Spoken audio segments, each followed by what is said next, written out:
আপনি আজকে একটা হাইকোর্টে মামলা করেছেন যাতে সুজন চক্রবর্তী বা অধীর চৌধুরীর মতো মানুষেরা ভোটে দাঁড়াতে আর না পারে।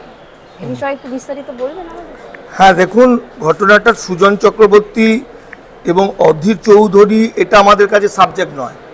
সাবজেক্ট হচ্ছে আজকে চারিদিকে যেটা দেখা যাচ্ছে যে ভোটার কার্ড, আধার কার্ড, প্যান কার্ড থাকা সত্ত্বেও বহু মানুষ গ্রেপ্তার হচ্ছেন এবং তাদেরকে পুশব্যাক করছে। সেটা ভারত সরকারই করছে।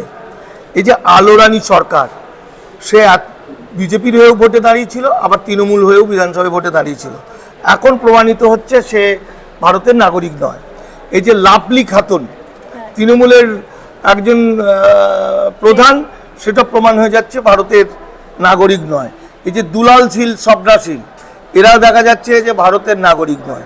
আসলে এই যে কে নাগরিক কে নাগরিক নয়, এই বিষয়টা আগে থেকে দেখা হোক না, নির্বাচনে দাঁড়ানোর সময়ই দেখা হোক। কারণ ভারতের সংবিধানের 326 নম্বর ধারা বলছে যারা সিটিজেন অফ ইন্ডিয়া তাদের 18 বছর বয়স হলে ভোটাধিকার পাবে বা ভোটে দাঁড়াতে পারবে।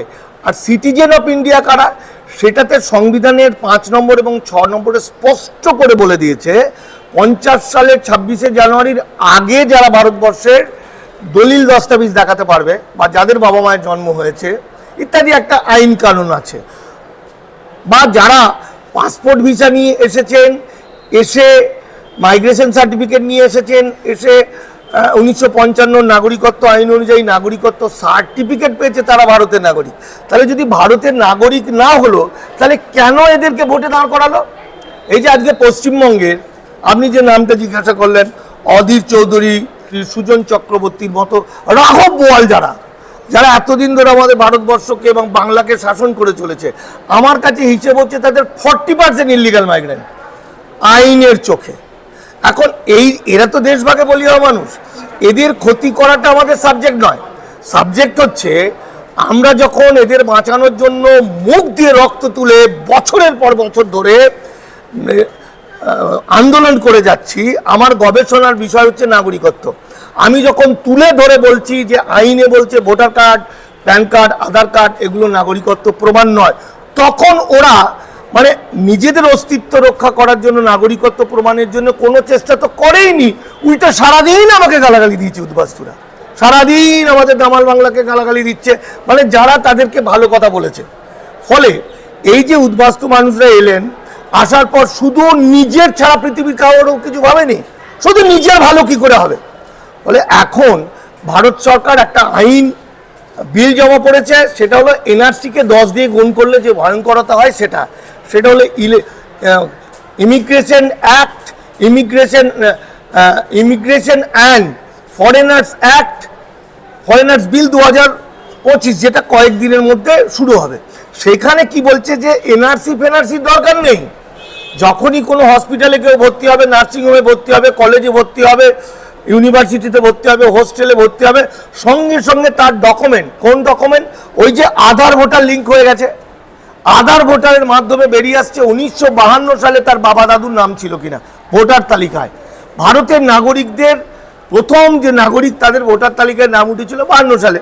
তাহলে 52 সালের তালিকায় নাম আছে কি নেই, এটা রাজ্য সরকারের হাতেও দেয়নি, এটা রাজ্য পুলিশকে রিপোর্ট দিতে হবে রেগুলার, FRRO বা ইমিগ্রেশন ডিপার্টমেন্টের আধিকারিককে, কলেজ থেকে দিতে হবে, নার্সিংহোম থেকে দিতে হবে, হসপিটাল থেকে দিতে হবে। তো ধরা পড়ে যাবে এমনি, তাই তো?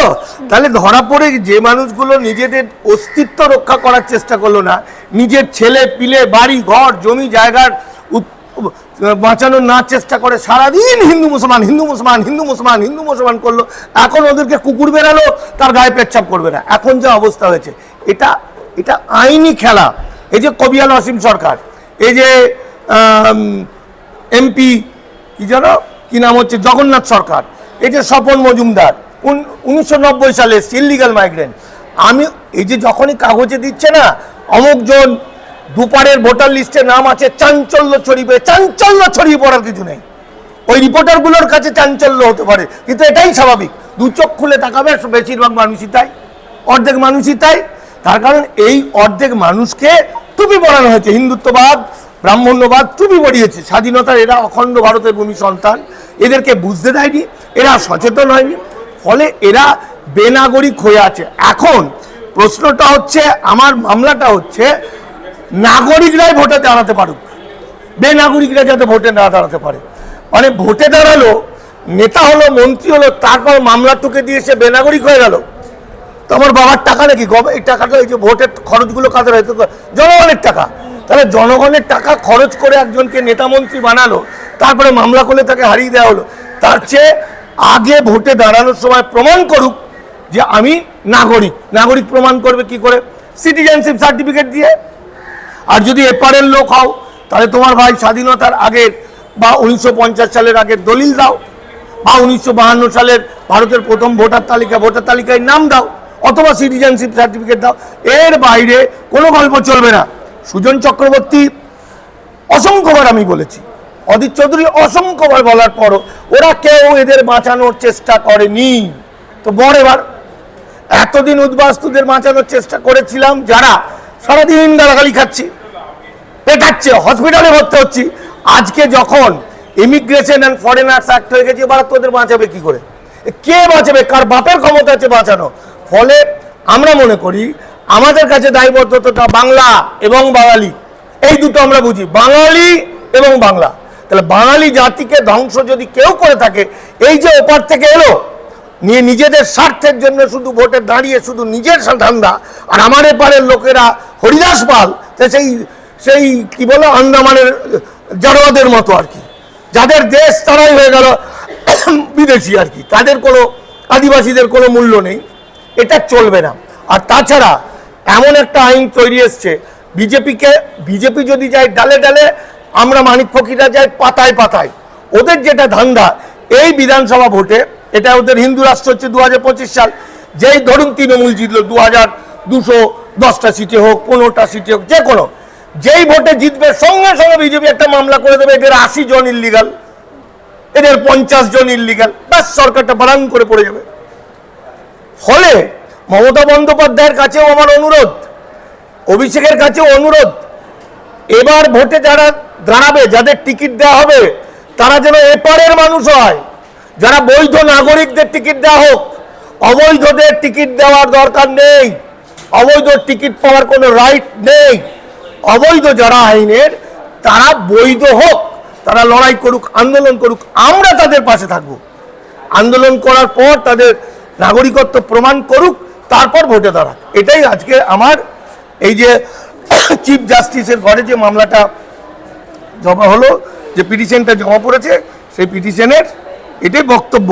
সুতরাং এইটা অনেকেই মনে করতে পারে এটা এতদিন হওয়া উচিত ছিল। হ্যাঁ, সত্যি তো হওয়া উচিত ছিল, এতদিন হয়নি কেন? মানুষ করেনি। এই দেখুন আমি দেখাচ্ছি, ঠিক আছে, এটা হলো তার নাম্বার, এটা হচ্ছে তার মামলার নাম্বার, ঠিক আছে, কেস নাম্বার, ঠিক আছে। তাহলে মূল গল্পটাই হচ্ছে নাগরিকরা ভোটে দাঁড়াক, নাগরিকরা দেশ পরিচালনা করুক, নাগরিকরা সবকিছু করুক, আর যারা নাগরিক নয়, দেশভাগে বলি হয়েছে, তারা নাগরিকত্ব পাওয়ার জন্য আন্দোলন করুক। তাদের পাশে আমরা, এপার বাংলার ঘটি যাদের বলে, বহু মানবিক মানুষ আছে, তাদেরকে বুক দিয়ে আমরা রক্ষা করার চেষ্টা করব।